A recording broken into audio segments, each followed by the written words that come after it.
Sorry for keeping you guys late, and I always appreciate your time. I hope everyone's well and enjoyed their time in Saudi. Eddie, I'll let you start. Yeah, no, guys, I want to say firstly, of course, thank you to everybody in Saudi Skills Challenge. It was an incredible event, an incredible night. It was an incredible fight. A split decision to the pound-for-pound number one is never a disgrace. We want to congratulate Alexander Usyk.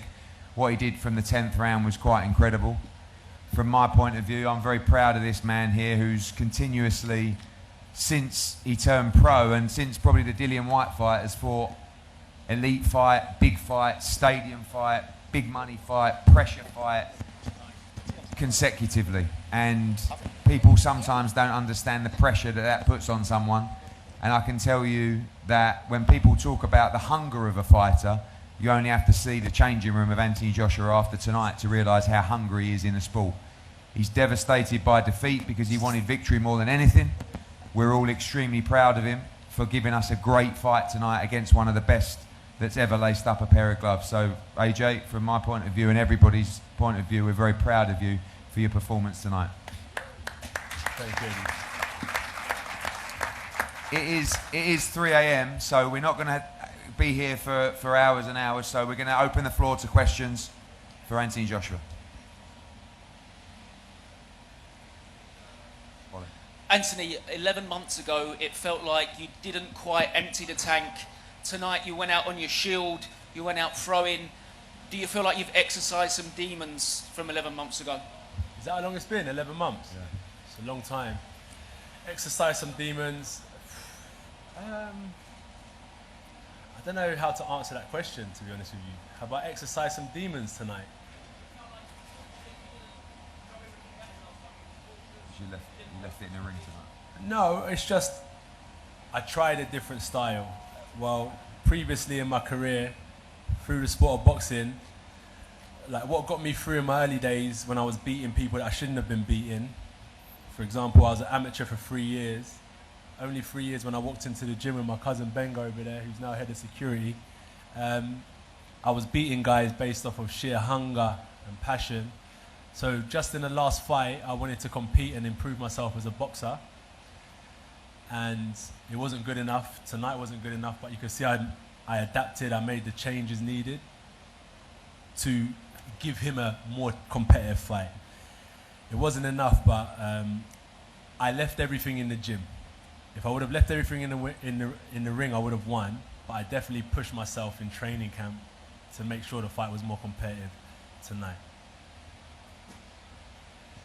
AJ, Antoine, ITV News. When we spoke, you said you wanted to put on a heroic performance, and in round 9, I think everybody in this room will agree that you did. Would you say you're proud of yourself this time around, and you feel like you give your all and you left it all in the ring? Am I proud of myself? It's really, really hard for me to say I'm proud of myself.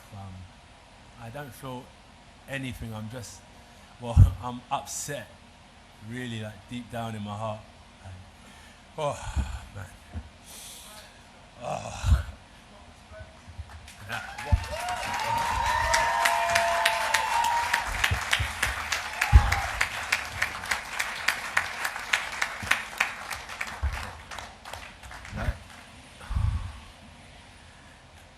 Trust me, no, man. All right. Who's got a question for me while we're waiting? Radio Raheem. Eddie, this is a journey that you've been on as well, the whole way. Obviously 2 losses in a row, your flagship fighter. What is next for you in your mind as a promoter, and what do you say to Anthony Joshua immediately after the fight? Well, as I said in the ring after, the key to life is happiness, you know? And at the end of the day, I just want him to be happy. He's given his whole life since he started to the sport of boxing. And people don't realise that what a bubble it is in the life and world of Anthony Joshua. You know, when everybody in the country knows who he is, everybody's got an opinion of who he is. He's in the gym all the time with his team. He's living up in Loughborough. He's away from home. You know, there isn't anyone I know that's more dedicated to the sport than him. And sometimes people don't understand the pressures that are on people's shoulders. But he's never ducked a challenge. He's never shirked the pressure. He's always tried to give his time for people, and he's always tried to inspire the next generation. He's been an amazing ambassador. For the first time in boxing, you see all these complete, many of them tonight on social media, they've got too much to say for themselves, that want to pretend they're good people, that actually aren't role models, that aren't ambassadors, that aren't people that I would want my kids to look up to. This is someone that I want my kids to look up to. But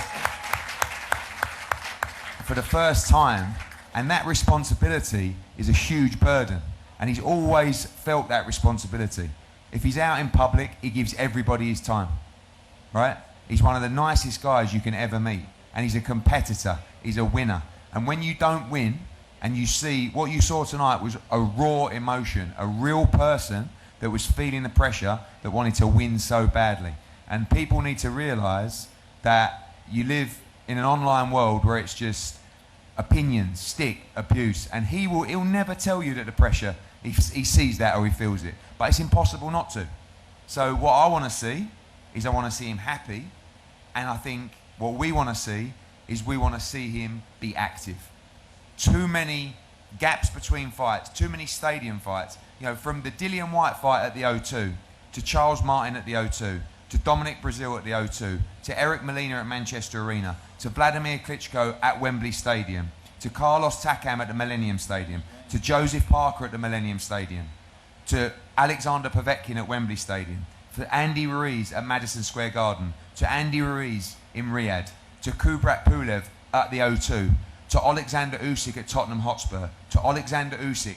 That is the run that Anthony Joshua has been on. No Tom Schwartz, no Sefer Sefer. No, I do. No, but I do, because you don't get the credit. No, but I'm going to give you the credit, because at the end of the day, you've had to step up to carry the sport in our country. It's true. You know, we've joked before.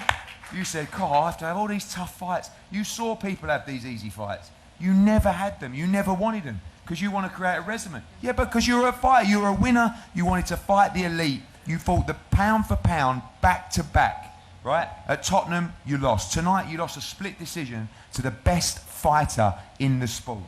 Everybody else would have vacated the WBO belt before the Tottenham fight. So I will say, because people take easy touches, fans moan about fighters ducking fights, taking easy touches. He's never taken an easy touch, and we should be very, very proud of him.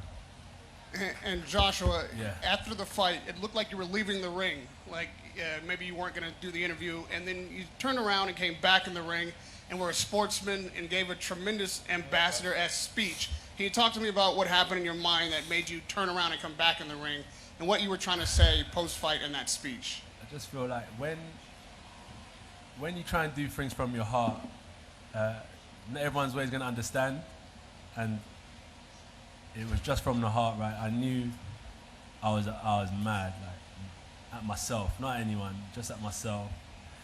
So I thought, I've got to get out of here because I'm mad, and like anyone, when you're angry, you might do stupid things. So I was mad, but then I realised I was in sport. Let me do the right thing and come back, and then I just spoke from my heart. Like it's been so tough. Like you see AJ holding it together, yeah, and I'm a hustler, so I try and put things together. Like I try to work hard, put things together, make sure my team's good. But it comes at a cost, like a big cost, and like sometimes it'll never break me, but it takes real strength for it not to break you. And tonight, like there's a little crack in that armor because I took a loss, and I think you just saw me just upset. And with the speech, I was just speaking about where I'd come from. Like I was on the roads, like really, and I made a transition in boxing, and it really helped me change my life. You know, bring me closer to God, bring me closer to meeting so many amazing people. And I just kind of laid it all on the line with my speech. But listen, let's not forget about the champ Alexander Usyk, who put on a phenomenal performance as well. So credit to him. I can't remember what I said in the ring because it was just so passionate, but I just want to say thank you to him for taking part in a great historical fight as well.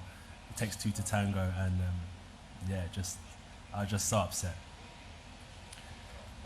Anthony, you said to over here. It's been a long journey with you, and it's been an amazing journey. I'm over here, Anthony.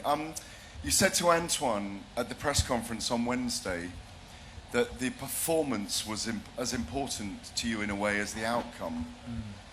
Two things. Are you happy with the performance?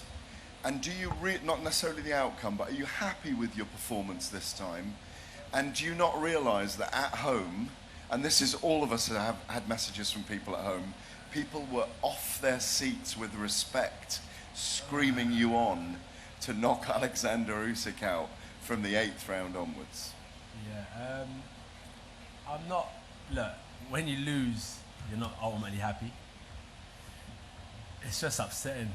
I really wanted to win, and I wanted to win for Great Britain because I know how much they wanted me to fight Tyson Fury. So I wasn't just fighting for myself, I was fighting for like the whole nation. So I was just so upset. So I'm not so happy with the performance because I didn't win.